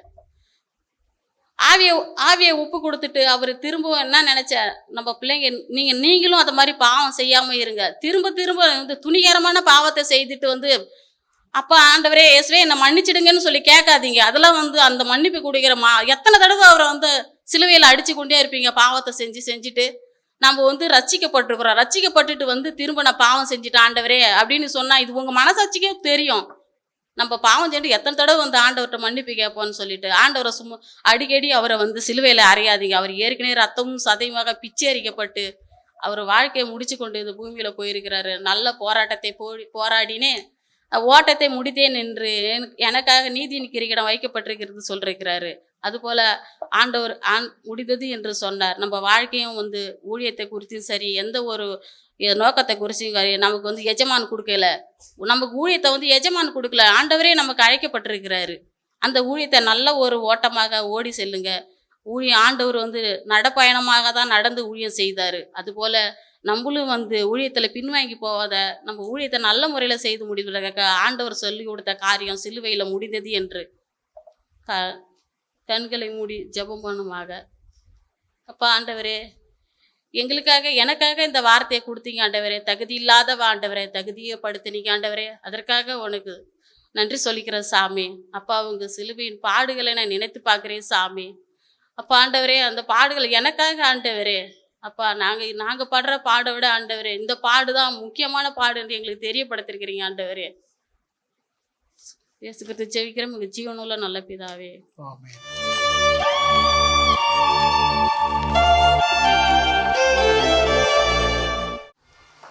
ஜெபம். எங்களை அதிகமாக நேசிக்கிற நல்ல ஆண்டவரே, இது அந்த மதிய பொழுதுக்காக நன்றி ஆண்டவரே. இதோ ஆண்டவரே, இதுவரை நீங்கள் வழி நடத்துனீங்க ஆண்டவரே. இதுக்கு மேலே நீங்கள் வழி நடத்த போகிறதுக்காக உமக்கு நன்றி ஆண்டவரே. இயேசு கிறிஸ்துவின் ஜெபிக்கிறோம் எங்கள் ஜீவனுள்ள நல்ல பிதாவே. ஆமென். நம்ம இது வரைக்கும் 6 வார்த்தைகளை பார்த்துருப்போம். அந்த ஒவ்வொரு வார்த்தையிலையும் ஒவ்வொரு வழிகளும் இருக்கும், ஒவ்வொரு உணர்வுகளும் இருக்கும். அந்த வழிகளில் வந்துட்டு நான் இதை வந்து எப்படி எடுத்துருக்கேன்னா, நான் ஒரு 3 பிரிவாக எடுத்து வச்சுருக்கிறேன்.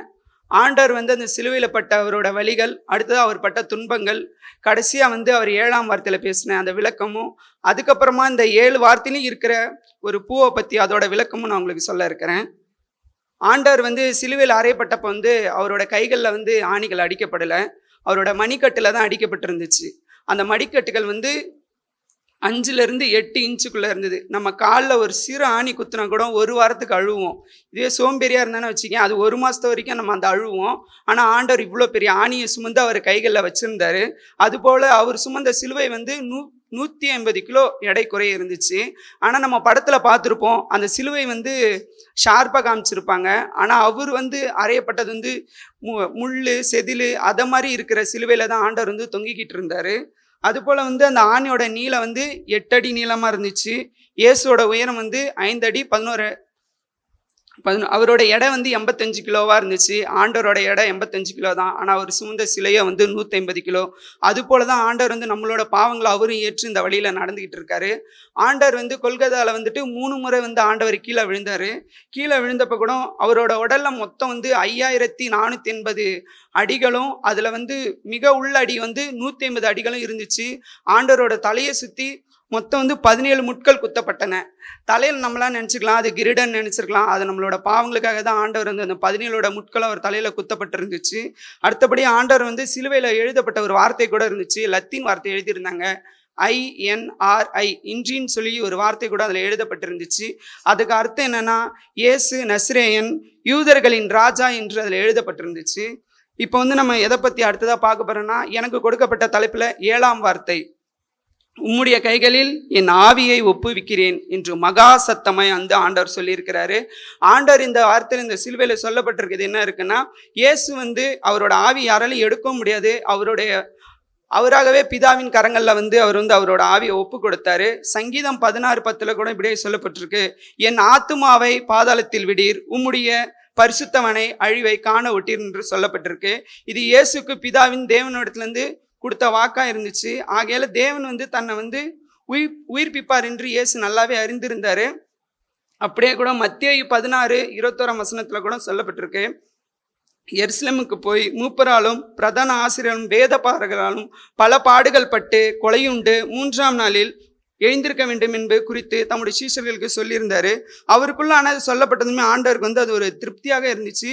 பிதாவின் கட்டளையுடைய முடிந்தது என்று ஆண்டவர் காணப்பட்டது. ஆகையால் நிச்சயமாய் தன்னை உயிர்ப்பிப்பார் என்று அவர் நம்பி இருந்தார். அவரோட வரிசையில் கூட முதல் வார்த்தையில் சொல்லப்பட்டிருந்தாங்க ஸ்தேவானை பற்றி கல்லெறிஞ்சு கொண்டாங்கன்னு. ஆனால் ஸ்தேவான் வந்து என்ன பண்ண, ஆண்டவரே என் ஆவி உன் கையில் ஒப்புவிக்கிறேன்னு சொல்லி அவர் கூட அவர் ஒப்பு கொடுத்தாரு. அதுபோல தான் நம்மளும் இருக்கணும் கர்த்தருடைய பிள்ளைகளே. இயேசு நம்ம கூட கடைசி நேரத்தில் கூட நம்மளோட ஆவியை வந்து ஆண்டவர் கருத்தில் தான் ஒப்பு கொடுக்கணும். அது சந்தோஷத்தோடும் மன மகிழ்ச்சியோடு தான் ஆண்டவர் கருத்தில் நம்ம ஒப்பு கொடுக்கணும். வயசானவங்க இந்த ராஜா பரம்பரையில் இருக்கிறவங்களாம் என்ன பண்ணுவாங்கன்னா, உயில் எழுதி வைக்கிற பழக்கம் உண்டு. அவங்க என்ன நினைப்பாங்கன்னா, நம்மளோட உயில் எழுதி வச்சா நம்ம பிள்ளைங்க வந்து வருங்காலத்தில் வந்து கஷ்டப்படக்கூடாது, அவன் பசின்னு யார்ட்டையும் போய் நிற்கக்கூடாது, அவன் வந்து எந்த ஒரு கஷ்டமும் அறியக்கூடாதுன்னு சொல்லி யோசிப்பாங்க. அதுக்கப்புறமா அவங்க சொல்கிற வார்த்தை என்னன்னா, ஆண்டவரே இப்பொழுது என் உயிரை நீங்கள் எடுத்துக்கோங்க அப்படின்னு சொல்லி சொல்லுவாங்க. அது வந்து நம்ம ஆண்டவருக்கு அவருக்கு நம்ம உயிரை கொடுக்கறதுல அதில் பிரயோஜனமும் இல்லை, அதை ஆண்டவர் ஏற்றுக்கிறதாவும் இல்லை. ஆனால் நம்ம எப்படி இருக்கணும், ஆண்டவர் ஊழியத்தில் வாஞ்சியாக இருக்கணும். கடைசி காலகட்டம் வரைக்கும் ஆண்டவருக்காக நம்ம வாழும்போது நம்ம உயிரை வந்து அவருக்காக கொடுக்குறவர்களாக நம்ம இருக்கணும். அதுபோல தான் அனுதினமும் ஆட்டுக்குட்டியினருடைய இரத்தத்தில் கழுவப்பட்டு பரிசுத்தமுள்ள ஜீவியம் செய்ய நம்மை அர்ப்பணிக்க வேண்டும். கர்த்தருடைய கிருபையை சார்ந்து குறியற்றர்களால் வாழ முயற்சி செய்ய வேண்டும், புளியற்றர்களாய் வாழ முயற்சி செய்ய வேண்டும். அப்போது நாமும் இயேசுவை போல சந்தோஷத்தோடு நம்முடைய ஆவியை பிதாவின் கரங்களில் ஒப்பு கொடுக்க முடியும். இது வரைக்கும் நம்ம பார்த்தோம், நான் கூட சொன்ன ஒரு பூவை பற்றி பார்க்க போகிறேன்னு சொல்லிட்டு, ஆண்டவர் வந்து 1ஆம் வாரத்தில் பிதாவே இவர்களை மன்னியும் சொல்லிட்டு மன்னிப்புன்ற ஒரு பூவை அதில் காட்டியிருந்தாரு. 2வதா வந்துட்டு சொல்லியிருக்காங்க பரதேசில் இருப்பாயின்னு சொல்லிட்டு ரட்சிப்பு என்ற பூவை கொடுத்திருந்தாரு. அதே மாதிரி 3வது வாரத்தில் வந்து யோவான் கையில் வந்து பொறுப்பையும் பராமரிப்பையும் கொடுத்திருக்கிறாரு. என் தேவனே ஏன் என்னை கைவிட்டீர் என்று சொல்லி அதில் அங்கலாய்ப்பு என்ற ஒரு பூவையும் கொடுத்திருக்கிறாரு. 5வது வாரத்தில் வந்துட்டு தாகமாய் இருக்கிறேன் என்று தவிப்புன்ற ஒரு பூவை கொடுத்திருக்கிறாரு. 6ஆம் வாரத்தில் வந்து அர்ப்பணிப்புன்ற ஒரு பூவையும், 7ஆம் வாரத்தில் முடிவுப்பு வெற்றி என்ற ஒரு பூவையும் கொடுத்திருக்கிறாரு. இது மொத்தமாக சேர்ந்த ஒரே ஒரு பூவாக தான் இருக்குது, அது ஆண்டவரோட அன்பாக தான் இருக்குது. இந்த நேரத்தில் கூட ஆண்டவர் நமக்காக அடிக்கப்பட்டார், நமக்காக சிலுவையில் சுமந்தார், அவரோட ஆவியை கூட அவர் வெற்றிகரமாக வந்து கொடுத்தாரு. அவர் தலையை சாட்சி தான் தன்னோட ஆவியை அவர் வந்து விட்டு கொடுத்தாரு. அது போல தான் நம்மளும் ஆண்டவருக்காக ஊழியம் செய்யும்போது நம்ம வந்து ஆண்டவர் வந்து நம்மளோட ஆவியை வந்து சந்தோஷமாகவும் பகிரங்கமாகவும் விட்டு கொடுக்கணும். அதில் தான் அழகாக ஒரு வசனம் கூட நம்ம அடிக்கடி சொல்லுவோம், சார் கூட அந்த வசனம் சொல்லுவார். யோவான் 3:16 தான் அழகாக தேவன் தம்முடைய ஒரே பேரான குமாரனை விசுவாசிக்கிறவன் எவனோ அவன் கெட்டு போகாமல் நித்திய ஜீவன் அடையும்படிக்கு அவரை தந்தருளி இவ்வளவாய் உலகத்தில் அன்பு கூர்ந்தார். ஜெபம் செய்வோமாக. எங்கள் அன்பின் பிதாவே, இதோ இந்த வேலையில கூட ஆண்டவரே, எங்களுக்கு இந்த நேரத்தில் ஆண்டவரே உங்களோட வார்த்தை எங்களுக்கு பேச உதவி செஞ்சுங்க ஆண்டவரே. இந்த சிலுவையில் பட்ட பாடுகளும் வலிகளையும் எங்களுக்கு உணரத்தக்க உதவி செய்யுங்க ஆண்டவரே. நாங்கள் இந்த நேரம் முதல் ஏதாவது பாவம் செய்திருந்தா கூட ஆண்டவரே, இந்த சிலுவையின் பாடுகள் மூலமாய் நாங்கள் உணரத்தக்க உதவி செய்யுங்க ஆண்டவரே. இயேசு கிறிஸ்துவின் ஜெபிக்கிறோம் எங்கள் ஜீவனுள்ள நல்ல பிதாவே. அன்பார்ந்த சபை விசுவாசிகளே, வேதாகமத்தின் இன்றைய தினம் வாசிக்க வேண்டிய இறுதி பகுதிக்கு வந்திருக்கிறோம். இயேசு கிறிஸ்து சிலுவையில் அறையப்பட்டு அவர் மகா சத்தமாய் குறிப்பிட்டு, பிதாவே என் ஆவியை உன் கைகளில் ஒப்புவிக்கிறேன் என்று ஒப்புவித்த பிறகு, அவர் ஜீவனை விட்டு முடிந்த பிறகு அநேக விதமான அற்புதங்கள் நிகழ்ச்சிகள் நடந்தது. அவருடைய அடக்குமுறைமை எப்படி நடந்தது அதையெல்லாம் வேதாகமத்தில் பதிவு செய்திருக்கிறார்கள். அந்த பகுதியை நாம் வாசிக்க, அத்துடன் அவருடைய அடக்க முறைமை நிறைவு பெறுகிறது. கவனித்து கேட்போமாக. அது மத்தேயுவின் நற்செய்தி நூல் 27ஆம் அதிகாரம் 50ஆம் வசனம் தொடங்கி 66ஆம் வசனம் உடைய அடங்கியுள்ள வேத பகுதி. மத்தேயு 27:50 முதல் 66 முடிய. இயேசு மறுபடியும் மகா சத்தமாய் குறிப்பிட்டு ஆவியை விட்டார். அப்பொழுது தேவாலயத்தின் திரைச்சீலை மேல் தொடங்கி கீழ் வரைக்கும் 2ஆக கிழிந்தது. பூமியும் அதிர்ந்தது, கன்மலைகளும் பிளந்தது, கல்லறைகளும் திறந்தது. நித்திரை அடைந்திருந்த அநேக பரிசுத்தவான்களுடைய சரீரங்களும் எழுந்திருந்தது. அவர் உயிர்த்தெழுந்த பின்பு இவர்கள் கல்லறைகளை விட்டு புறப்பட்டு பரிசுத்த நகரத்தில் பிரவேசித்து அநேகருக்கு காணப்பட்டார்கள். 100க்கு அதிபதியும் அவனோடு கூட இயேசுவை காவல் காத்திருந்தவர்களும் பூமி அதிர்ச்சியையும் சம்பவித்த காரியங்களையும் கண்டு மிகவும் பயந்து, மெய்யாகவே இவர் தேவனுடைய குமாரன் என்று சொன்னார்கள். மேலும் இயேசுவுக்கு ஊழியம் செய்யும்படி கலிலேயாவிலிருந்து அவரோடு வந்திருந்த அநேக ஸ்திரீகள் அங்கே தூரத்திலே நின்று பார்த்து கொண்டிருந்தார்கள். அவர்களுக்குள்ளே மகதலேனா மரியாளும், யாக்கோபுக்கும் யோசேக்கும் தாயாகிய மரியாளும், செபதேயுவின் குமாரருடைய தாயும் இருந்தார்கள். சாயங்காலமான போது இயேசுவுக்கு சீஷனும் ஐஸ்வரனுமாயிருந்த யோசேப்பு என்னும் பேர் கொண்ட அரிமத்தியா ஊரானாகிய ஒரு மனுஷன் வந்து பிலாத்தினிடத்தில் போய் இயேசுவின் சரீரத்தை கேட்டான். அப்பொழுது சரீரத்தை கொடுக்கும்படி பிலாத்து கட்டளையிட்டான். யோசேப்பு அந்த சரீரத்தை எடுத்து துய்யதான மெல்லிய துப்பட்டியிலே சுற்றி தான் கர்மலையில் வெட்டியிருந்த தன்னுடைய புதிய கல்லறையிலே அதை வைத்து கல்லறையின் வாசலில் ஒரு பெரிய கல்லை புரட்டி வைத்து போனான். அங்கே மகதலேனா மரியாளும் மற்ற மரியாளும் கல்லறைக்கு எதிராக உட்கார்ந்திருந்தார்கள். ஆயத்த நாளுக்கு பின்னான மறுநாளிலே பிரதான ஆசாரியரும் பரிசேயரும் பிலாத்தினிடத்தில் கூடி வந்து, ஆண்டவனே, அந்த எத்தன் உயிரோடு இருக்கும்போது 3 நாளைக்கு பின் எழுந்திருப்பேன் என்று சொன்னது எங்களுக்கு ஞாபகம் இருக்கிறது. ஆகையால் அவனுடைய சீஷர்கள் ராத்திரியிலே வந்து அவனை களவாய் கொண்டு போய் மரித்தோரிலிருந்து எழுந்தான் என்று ஜனங்களுக்கு சொல்லாதபடிக்கும், முந்தின எத்தை பார்க்கிலும் பிந்தின எத்து கொடையதாகாதபடிக்கும் நீர் 3 நாள் வரைக்கும் கல்லறையை பத்திரப்படுத்தும்படி கட்டளையிட வேண்டும் என்றார்கள். அதற்கு பிலாத்து, உங்களுக்கு காவல் சேவகர் உண்டே, போய் உங்களால் கூடிய மட்டும் பத்திரப்படுத்திக் கொள்ளுங்கள் என்றான்.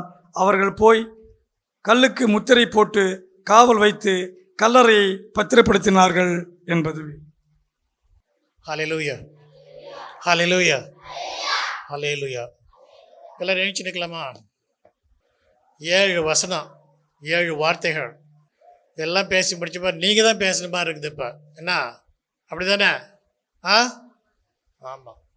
சரி, இந்த பசங்க தான் இங்கே இருக்கிறவங்க தான் பேசி முடிச்ச மாதிரி இருக்குது. இந்த சின்ன சின்ன பிள்ளைங்க ரொம்ப நல்லா இருந்துச்சு இந்த வாரம். இந்த தடவை எல்லாம் ரொம்ப எனர்ஜியாக, ரொம்ப தைரியமாக, ரொம்ப கான்ஃபிடெண்ட்டாக. ஆமாம், எல்லாம் ப்ரிப்பரேஷன் மட்டும் கிடையாது, நிறைய என்ன போயிருக்குது, இல்லை டிஸ்கஷன் போயிருக்குது, நிறைய திங்கிங் போயிருக்குது, என்ன நிறைய ஃபாஸ்டிங் போயிருக்குது, நிறைய ப்ரேயர் போயிருக்குது. இல்லை யார் செஞ்ச வேலைன்னு தெரியல. சென்னைக்காரரா இல்லை மேலே இருக்கிறவரா? பரவாயில்ல, ரொம்ப சந்தோஷம். ஹல்லேலூயா. ஏன்னா மேலே இருக்கிறவருக்கா நம்ம கஷ்டப்பட்டு உழைச்சோன்னு வச்சுக்கோ, நாம் உழைக்கிறது 1 பங்குன்னா அவர் 100 பங்கு கொடுத்துட்டு போயிடுவார். என்ன? ஆமாம், நம்ம செய்கிறதுக்கெல்லாம் அவர் என்ன பண்ணுவார், நம்ம பிள்ளைங்களாம் ஆசீர்வதிப்பார், நம்ம வீட்டை ஆசீர்வதிப்பார். என்னென்னமோ பண்ணிட்டு போயிடுவார் அவர் பாட்டுக்கோ. சரி, இதை பண்ணிட்டு அதை வச்சுக்கோ என்ன பண்ணுவார், சூப்பராக கொடுத்துட்டு போயிடுவார். நம்மளே என்ன பண்ணுவார், வேறு லெவலில் கொண்டு போய் வச்சுருவார். பிங்கி சிஸ்டர் ரொம்ப அழகாக பேசினாங்க. என்ன முதல் வார்த்தை இல்லையா, தாகமாக இருக்கிறேன், ஈசோப்பு தண்டு இதெல்லாம் பேசுனீங்க. ஈசோப்புன்னு ஒரு இதை வந்து தாவீது என்ன பண்ணான் ஒரு தடவை, போருக்கு போகும்போது எங்கே இருக்குதான்னு கேட்பான்.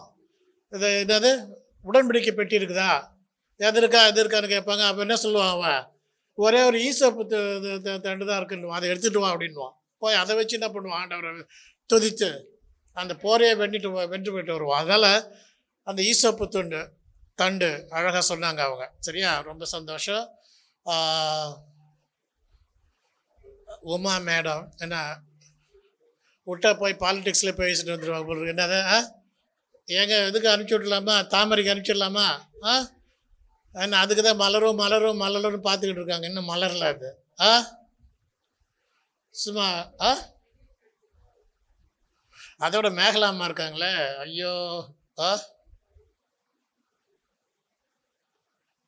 கடுகு சிறுத்தாலும் காரம் குறையாது, காரம் பெருசு. என்ன அல்ல அவ்வளோ பாரு. இங்கே பாரு, நம்ம தலைவர் யாரும் எழுதி கொடுத்த மாதிரி இருக்குது.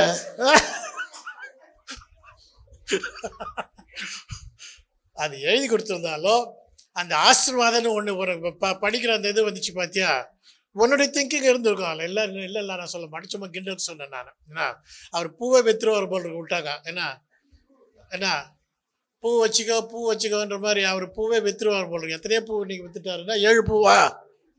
7 பூ. என்ன எல்லாத்தையும் அவர் தியாஃபிலஸ் பிரதர் பார்க்க போகிறாரு, அவங்க சிஸ்டர் பார்க்க போகிறாங்க. ரொம்ப சந்தோஷம்.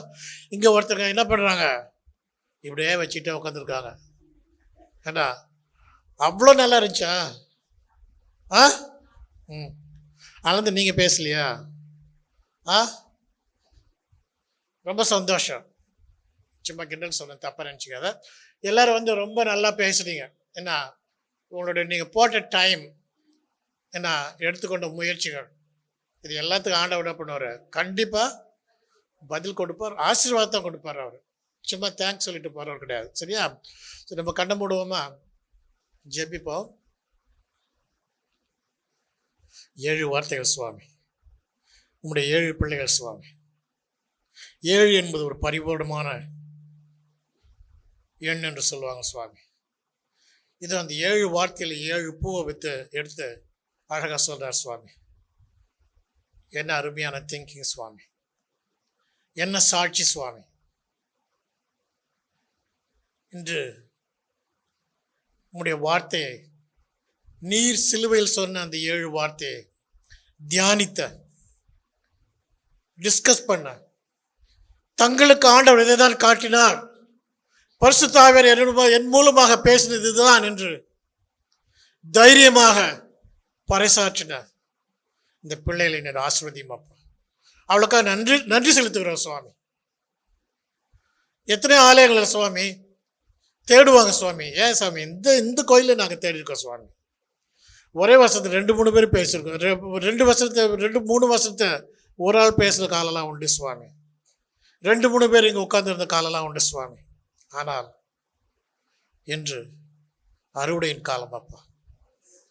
எங்கள் அறுவடைக்காக சுவாமி நீர் அநேகரை கொடுத்துருக்க சுவாமி, அநேகரை கொடுத்துருக்க உங்களுக்கு நன்றி தகப்பனே. இன்னும் நாங்கள் அறுவடைக்காக சுவாமி அநேகரை பிதா அனுப்பும்படியாக அவருடைய அறுவடைக்காக சுவாமி நாங்கள் வேண்டிக் கொள்கிறோம் சுவாமி. இதை அவர்கள் கையில் எடுத்த சுவாமி அந்த விளக்கு, அந்த டார்ச், அந்த நம்பிக்கை, அந்த விசுவாசம், அந்த உண்மை பற்றிக்கொள்கின்ற திடகாத்திரம் இவர்களையும் இவர்கள் குடும்பத்தில் உள்ளவர்களையும் என்றென்று விட்டு விலகாமல் சுவாமி நீர் பார்த்து கொள்ள வேண்டும் சுவாமி. விளக்கை அணையாத பார்த்துக்கொள்ள தேவன் நீராக இருக்கிற சுவாமி. ஆக உம்முடைய கரங்களிலே சுவாமி இந்த விளக்குகளை தருகிறோம் சுவாமி. ஒவ்வொரு நாளும் உங்களோட பேசும் அப்பா. இந்த வார்த்தைகளை கேட்டு சுவாமி நாங்கள் அறிந்து கொண்ட விஷயம், நாங்கள் தெரிந்து கொண்ட விஷயம், நாங்கள் யோசிக்கும்படியாக நீ தந்த தியான காரியங்களுக்காக நன்றி செலுத்துகிற சுவாமி. கர்த்தருடைய வார்த்தையை கேட்டு அதனை காத்துக்கொள்கிறவனே, அதன்படி நடக்கிறவனே பாக்கியவான் சொல்லப்படுது சுவாமி. நாங்கள் பாக்கியவான்களாக ஆகத்தக்கதாக சுவாமி இது நாளிலே கூட சுவாமி நீர் தந்த இந்த வார்த்தையை நம் மன்னாவிற்காக நன்றி செலுத்துகிற சுவாமி. இது நேரத்தில் நாங்கள் கேட்கப்பட்ட அநேக பரம நன்மைகளையும் எங்கள் ஒவ்வொருவருக்கும் தேவையான யாவற்றை தந்து விசேஷமாக இந்த 7 வார்த்தையில் பேசுகிற குடும்பத்தோடும், இதை ப்ரிப்பேர் பண்ண சுந்தரோட குடும்பத்தோடும், இன்னும் மற்றவர்கள் குடும்பம் யாரெல்லாம் இன்னும் பொறுப்படுத்திக் கொண்டார்கள் சுவாமி அவள் அனைவரோட குடும்பத்தோடும் உங்களுடைய பிரசன்னம், உங்களுடைய ஆசீர்வாதம் இருந்து அவள் ஆசீர்வாதத்தை வழிநடத்திவிடும் என்று எங்கள் அருமையார் இயேசு கிறிஸ்து மூலமாக வேண்டிக் கொள்கிறோம் பிதாவே. ஆமென்.